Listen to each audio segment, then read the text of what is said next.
Halo guys semua, kembali dengan saya Sukma Wijalikma di channel YouTube kami Sukma Wijalikma.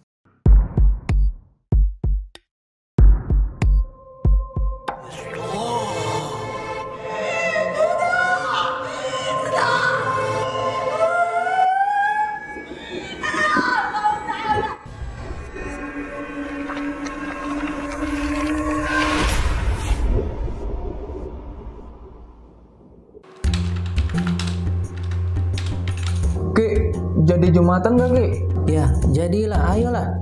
Ayo Ki. Ayo Ki. Ntar ya. Itu apaan Ki? Kok wanginya enak banget sih? Ini minyak kasturi, ini minyak Arab ibadah. Nah, minyak kasturi ini minyak yang paling disukai Rasulullah dari hadis riwayat Muslim. Nah, ini minyak ini juga non alkohol dan insya Allah halal dan juga kualitasnya bagus nih. Nah, Saya minta dong Ki. beli dong nih, belinya di sini nih. Mana tuh, Ki? Nih ya. Nih ada di Bukalapak, di Shopee ya, di Tokopedia nih. Ketik aja minyak Arab ibadah nih tuh, banyak tuh Banyak pilihannya. juga ya Ki ya. Iya. Baik, pada video kali ini saya kedatangan seorang bintang tamu. Ini kita kali ini nggak membahas tentang mistis atau misteri, tapi lebih mengarah kepada history of life.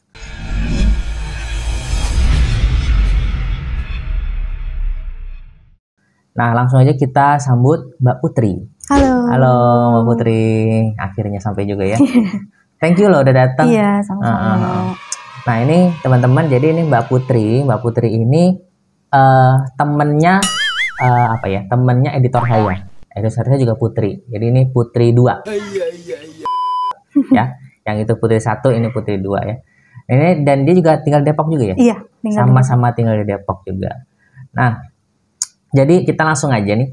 Dengar-dengar katanya habis di ghosting ya sama mantan tunangan. Iya, kok bisa ghostingnya tuh gimana gitu? Dan katanya sampai trauma gitu. Iya. Kok bisa? Awal mulanya gimana sih? Kok bisa sampai kayak gitu posisinya? Sampai ada perselingkuhan. Sampai selingkuh. Iya. Oh, masalah perselingkuhan. Tunangannya selingkuh. Iya. Awal-awalnya gimana kok bisa tahu bisa selingkuh gitu? Awalnya sebenarnya cerita awalnya aku juga nggak tahu kalau dia selingkuh. Kita baik-baik aja kok. Baik-baik aja. Memang pada saat itu kita LDRan karena kebetulan dia itu ada kerjaan kan. Dia ada kerjaan di daerah Serang sama di daerah Batang. Kita LDRan hampir 1 bulan. Di situ kita baik-baik aja kok. Kita baik-baik aja. Dia bahkan sempat meminta sama saya untuk selalu support dia, jangan ninggalin dia dan segala macam. Tapi setelah dari situ seminggu atau kurang lebihnya 1 minggu kemudian sifat dia tuh berubah. Berubahnya? Dia melakukan hal-hal yang itu nggak dia banget. Kayak contoh kecilnya menghapus foto-foto di sosial media, foto-foto kita berdua di Instagram gitu. Iya. Itu tuh sebenarnya dia nggak pernah melakukan itu. Walaupun kita berantem hebat atau kayak gimana pun, selabil-labilnya kita, dia nggak pernah sama sekali melakukan itu. Karena itu memang bukan dia. Dia memang bukan seperti itu orangnya. Tapi entah kenapa pada saat itu ada beberapa foto yang dihapus. Karena kebetulan kan saya megang Instagramnya dia. Oh, taruh di HP. Megang, sama. Posesif juga ya. Sama, memang sama. Jadi nggak cuma saya aja. Jadi dia pun juga sama. Oh gitu. Iya. Jadi sama-sama posesif gitu ya? Sama. Ya, kalian pada ya? saat itu iya. Terus selang dari situ saya kan merhatiin kan. Oh, ini foto lama-lama nggak ada. Gitu. Iya. Saya cek. Saya kira kan disembunyiin. Ada kan itu apa ya itu namanya, aku lupa. Di hide.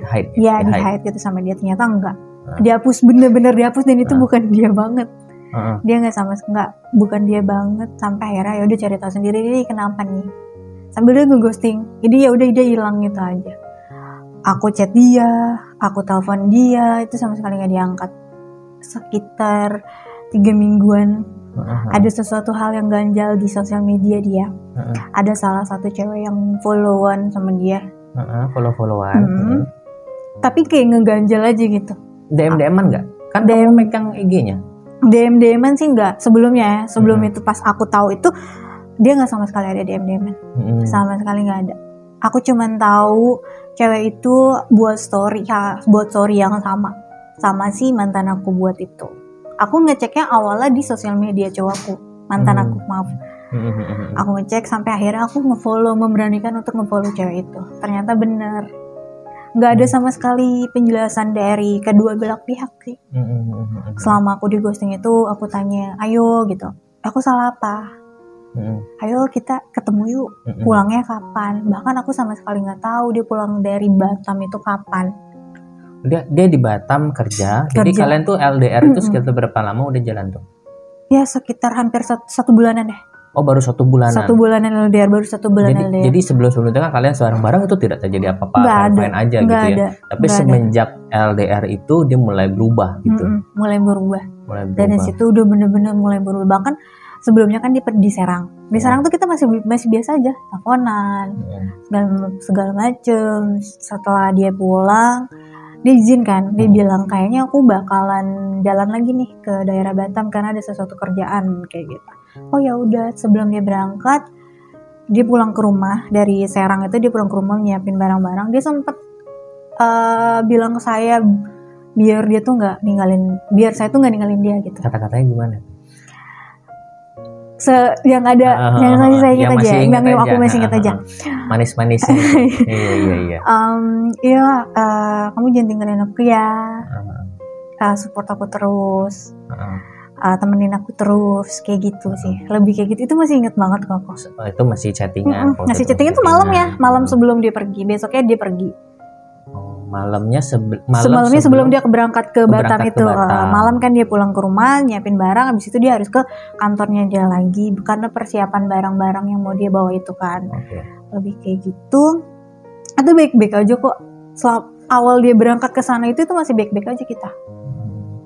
Nah, itu kan lu ketemu dia punya cewek baru ya, kalau kita bilang katakan cewek baru, dan lu kan memang masih tunangannya kan. Tunangan itu kan berarti sudah diresepsikan, sudah diacarakan, kedua orang tua sudah tahu, sudah ada ikatan pertunangan begitu ya.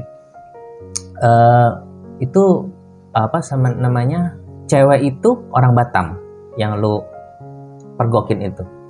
Kebetulan aku nggak tahu orang mana, asli mana aku nggak tahu. Hanya sebatas bahwa mereka ada hubungan. Dan nggak mau cari tahu juga dia orang mana. Setelah tahu ya udah. Nah terus tanggapan kedua orang tua gimana? Kan namanya pertunangan kan pasti udah menyangkut orang tua dong. Iya. Aku lebih minta maaf ke orang tua dia. Maaf karena aku pikir kayaknya ini orang tua kita nggak ada yang salah. Yang salah tuh ya mungkin kita berdua gitu. Makanya adanya perselingkuhan mungkin ya kita berdua memang ada salah, tapi sayangnya nggak dibicarakan baik-baik aja gitu. Sampai akhirnya aku WhatsApp mamanya dia minta maaf kalau aku udah nggak sama anaknya lagi segala macam. Terus nggak dibalas sama mamanya. Itu kalian putusnya emang ada ngobrol mau putus atau? Nggak ada. Oh langsung ninggalin gitu aja, ngilang aja gitu. Yes. Jadi hampir 3 minggu. Oh jadi baru 1 minggu jalan LDR itu dia sudah berubah gitu ya. Jadi sebulan yang kata kamu tadi itu tuh sebulan 3 minggunya sudah tidak ada kontekan, seminggunya itu masih kontekan dan itu udah kurang intens gitu. Iya. Udah ngilang selama hampir sebulan ya, 3 mingguan mungkin, hampir sebulan. Hilang itu aja. Di chat nggak dibales. Padahal di online aku tahu dia online. Di chat nggak dibales, di telepon nggak diangkat, nggak ada penjelasan apapun. Nggak ada penjelasan dari dia entah ngomong udah ya gue udah bosan sama lo apa gimana. Nggak, tiba-tiba sama cewek itu aja gitu. Nggak ada penjelasan, nggak ada, bener-bener nggak ada penjelasan. Aku pun tahu bahwa mereka ada hubungan itu dari sosial media yang awalnya. Aku udah bilang, aku cari tahu. Aku tahu dari sosial medianya mantan aku, di Instagramnya mantan aku. Terus aku memberanikan untuk ngefollow cewek itu. Dari situ aku tahu, akhirnya aku memberanikan untuk nge-DM cewek itu lewat Instagram. Lebih tepatnya menanyakan sih, ada hubungan apa. Tanggapan dia? Awalnya tanggapan dia nggak mau menceritakan sama sekali. Justru dia minta untuk tanya sama cowoknya. Tapi kan di sini dari cowoknya juga nggak ada penjelasan. Jadi posisi aku saat itu, aku bingung aja. Ini harusnya kemana? ini kenapa, lebih tepatnya kayak kenapa, ada apa. Terus ya udah, abis dari situ aku tetap chat cewek itu bilang nanti bakal tahu kok ceritanya, maksudnya nanti bakal tahu kok ada apa, kenapa.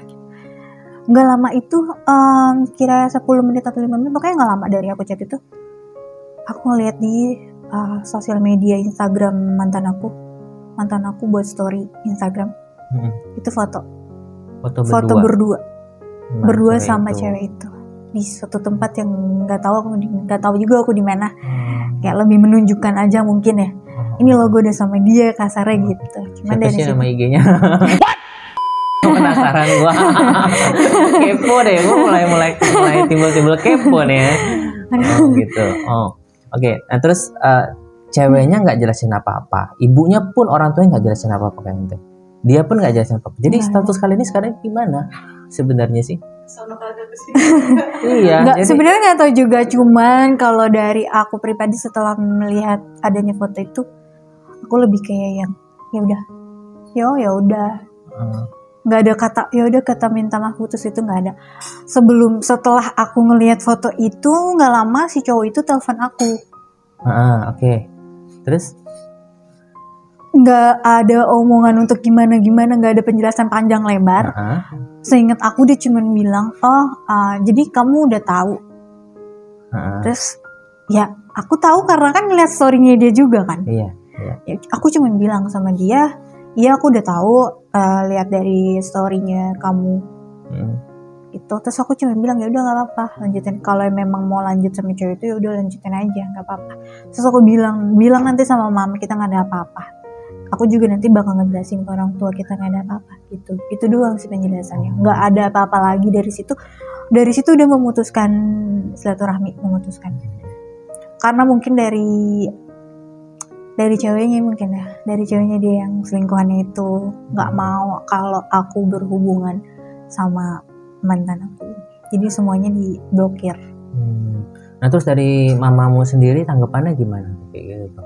Kalau orang tua aku sih lebih, ya namanya orang tua, iya pasti kecewa ya, sedih pasti. Cuman ya mungkin nggak menunjukkan aja ke kita gitu.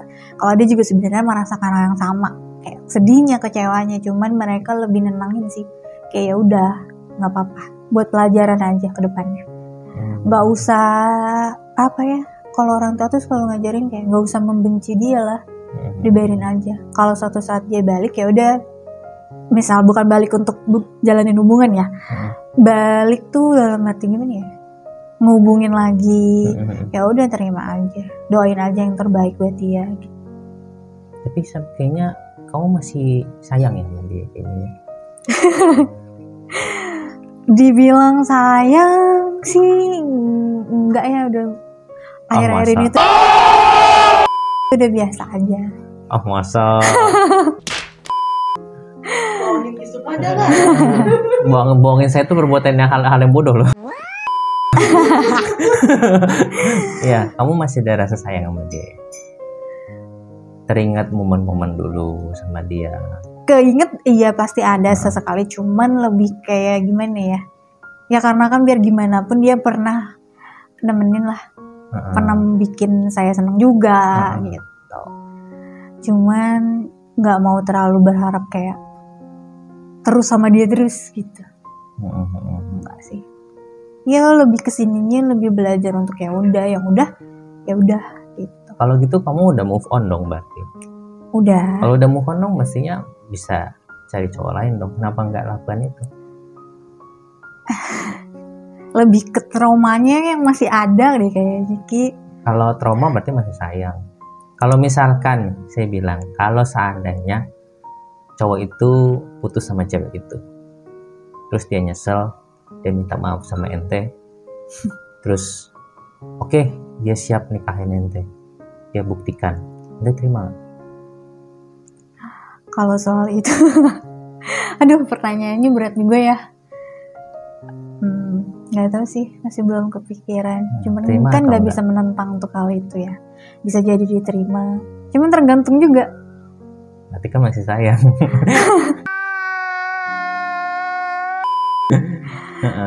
Tergantung gimana dia membuktikannya.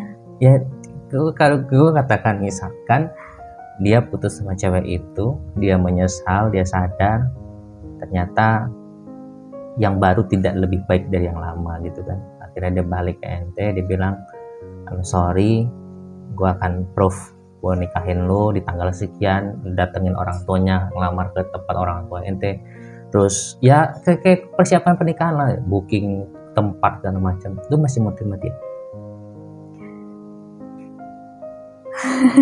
Nggak tahu. Hah? Nggak tahu. Kenapa kok ngomong nggak tahu? Katanya tadi udah, ya udah aja. Tergantung gimana cara dia aja sih, tergantung pembuktiannya dia. Itu ya. Cara dia bener-bener ngeyakinin bahwa kedua kalinya, maksudnya gimana ya? Cara dia meyakini aja dia pokoknya gimana. Tapi lu ada harapan untuk seperti itu? Harapan untuk seperti itu?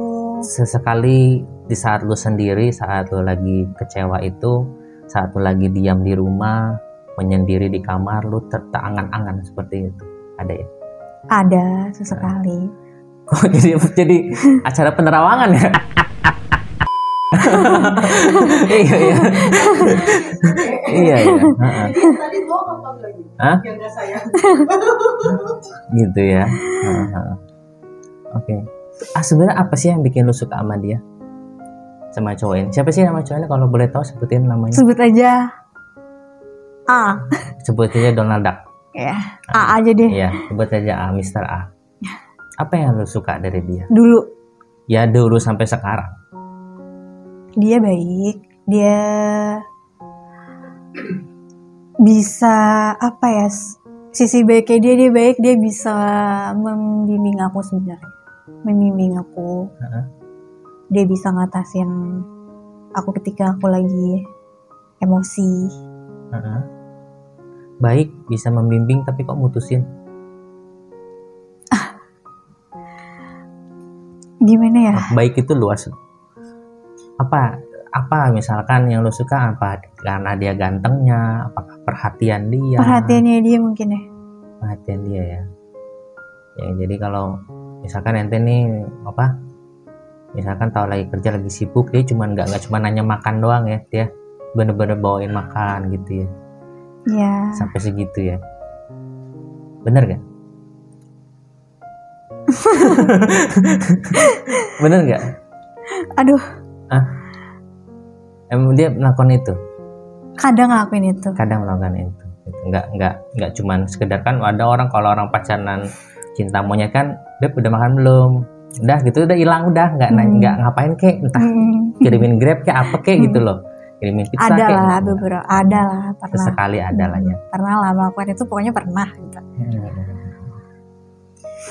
Jadi intinya kalau dia menyatakan mau balik sama ente, menyesal melakukan itu, masih terima ya? Mungkin ada kemungkinan. Balik lagi sih tergantung dianya gimana cara pembuktian dia, gimana cara dia yakinin gitu. Karena kan kita juga nggak bisa menentang. Nggak bisa menentang apa? Nggak bisa menentang gimana ya, kalau kita tolak pun ya mungkin dia udah jodoh kita. Aku mikirnya gitu. Jadi kamu yakin dia jodoh kamu? Nggak tahu. Tapi cuman selama ini sih kalau berdoa ya kalau bisa jangan apa, maksudnya jangan jadi jodohnya apa gimana? Iya, jangan sama dia gitu. Kalau bisa dia jangan balik lagi gitu. Kenapa? Tapi karena kan takut aja, karena takut aja. Tapi kan lu berharap dia melakukan itu, balik ke lu, melamar lu dengan sopan, dia minta maaf dengan sopan ke orang tua ente, orang tuanya datang, orang tua ente ngomong baik-baik. Tapi ada rasa ketakutan juga sih sebenarnya. Takutnya dia akan mengulangi hal sama ketika udah melakukan sesuatu yang sakral ya. Pernikahan kan udah sakral, udah sampai ngundang banyak orang juga. Jadi kayak gitu. Di sisi lagi mana ya, bingung juga sih. Dia bilang berharap ya. Ada tapi nggak mau berharap. Bingung aja sih. Kalau ditanya soal ini jujur aja bingung. Bingung ya? Iya. Karena kan sama dia juga nggak sebentar. berapa tahun sih? 5. Oh 5 tahun, lama dong. Nah pada waktu kalian mulai dia jalan sama ceweknya dan lu saat itu Apa? dia jalan sama ceweknya kan waktu itu dia sudah jalan sama ceweknya, lu juga sudah putus dengan dia, memutuskan hubungan sama dia. Lu sempat berapa lama tuh untuk seperti apa orang yang kehilangan arah gitu, kayak seperti orang yang kehilangan arah gitu? Cukup lumayan lama sih, 1 tahunan. Setahun lu nggak mau bergaul keluar, lu mau di rumah aja, lu mau nyendiri gitu? Nggak nyampe setahun sih kalau itu. Lebih kayak berusaha untuk keluarnya tuh bukan untuk mencari orang baru, tapi lebih kayak nyenengin diri sendiri aja. Dengan cara apa lu nyenengin diri sendiri? Ya main keluar, ketemu teman-teman lama, nongkrong, ngopi, gitu ya. Ngopi sekedar kayak gitu aja. Minum ya. Iya.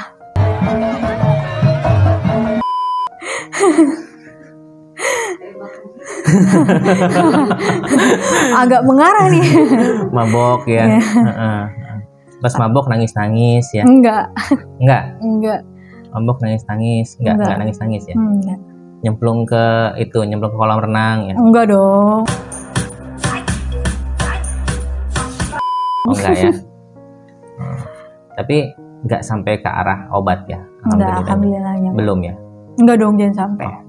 Jangan sampai, oke, baguslah. Lalu dan di proses itu kan dengan sekarang pasti lu sudah ada perubahan dong. Waktu dulu gue mengerti perasaan ente saat itu gitu ya, karena saya juga beberapa pasien yang memang karakternya sama mirip dengan Mbak Putri, sama-sama melankolis gitu. Kalau melankolis itu buat teman-teman yang kurang tahu, karakter itu kan ada pragmatis, melankolik, sanguinis, sama satu lagi apa sih lupa.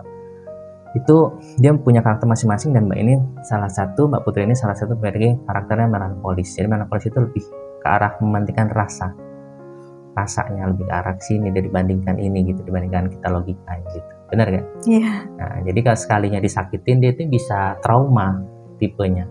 Ya, trauma bisa teringat-ingat, bahkan bisa jadi fobia. Jadi suatu hal yang sangat-sangat ditakutkan gitu ya.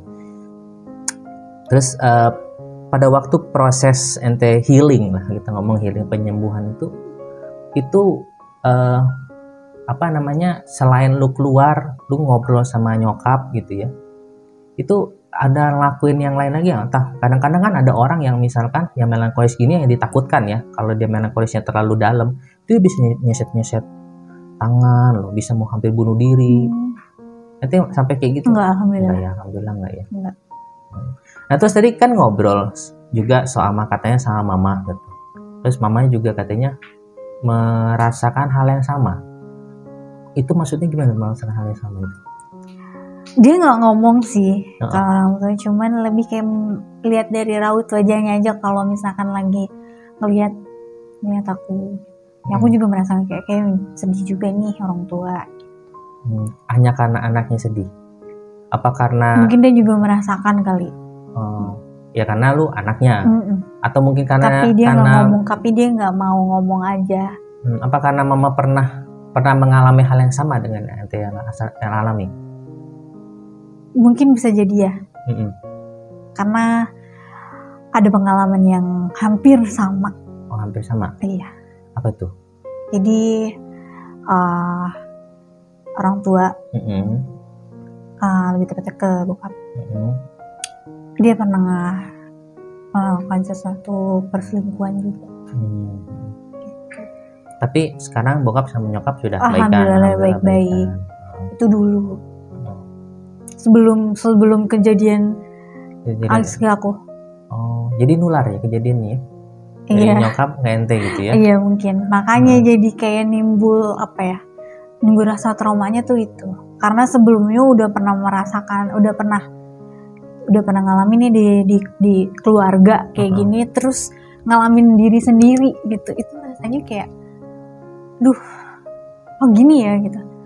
Kalau dulu kan kayak cuman ngelihat nyokap nih terasa sedihnya, terasa kecewanya, iya. Tapi kalau sekarang kayak bener-bener ngerasain gitu. Kayak, gini ya ternyata. Dulu waktu orang tua diselingkuhin. Kayak gini rasanya, sekarang gue ngerasain kayak gini rasanya. Oke, terakhir nih Mbak, jadi ini tentang perselingkuhan yang memang buat Mbak Putri ini terpukul banget gitu ya. Terakhir ini sama aja seperti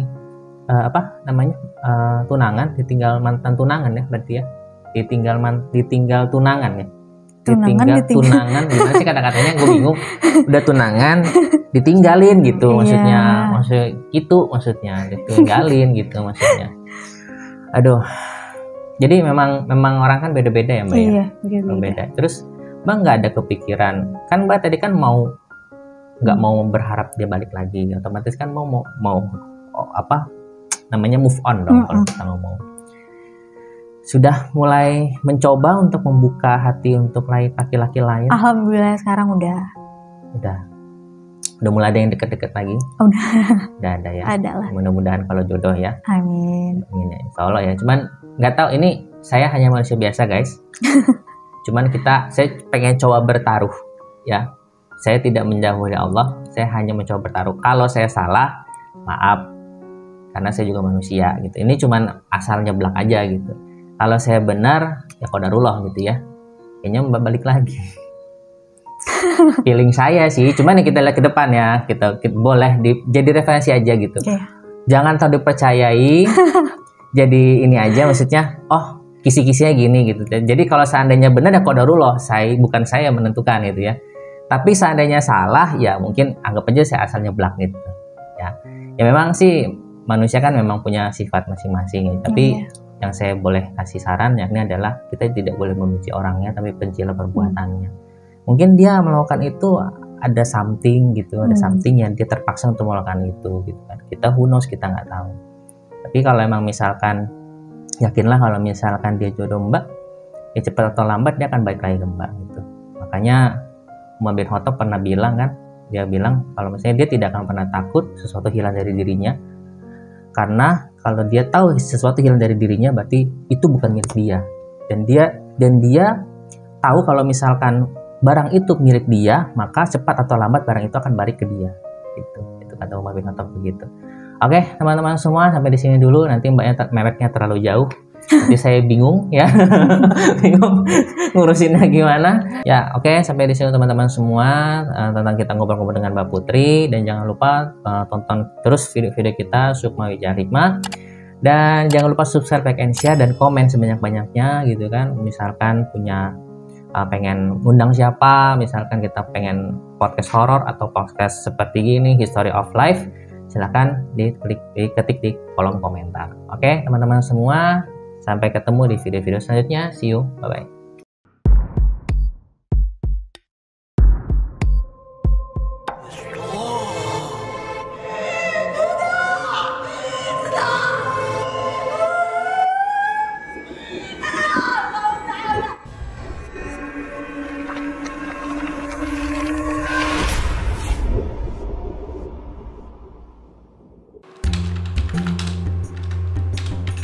Ki, jadi Jumatan gak Ki? Ya, jadilah, ayolah. Ayo Ki. Ayo Ki. Ntar ya. Itu apaan Ki? Kok wanginya enak banget sih? Ini minyak kasturi, ini minyak Arab ibadah. Nah, minyak kasturi ini minyak yang paling disukai Rasulullah dari hadis riwayat Muslim. Nah, ini minyak ini juga non alkohol dan insya Allah halal dan juga kualitasnya bagus nih. Nah, Saya minta dong Ki. beli dong, nih belinya di sini nih. Nih ya, nih ada di Bukalapak, di Shopee ya, di Tokopedia nih. Ketik aja minyak Arab ibadah nih, tuh banyak tuh pilihannya. Banyak juga ya, Ki. Iya.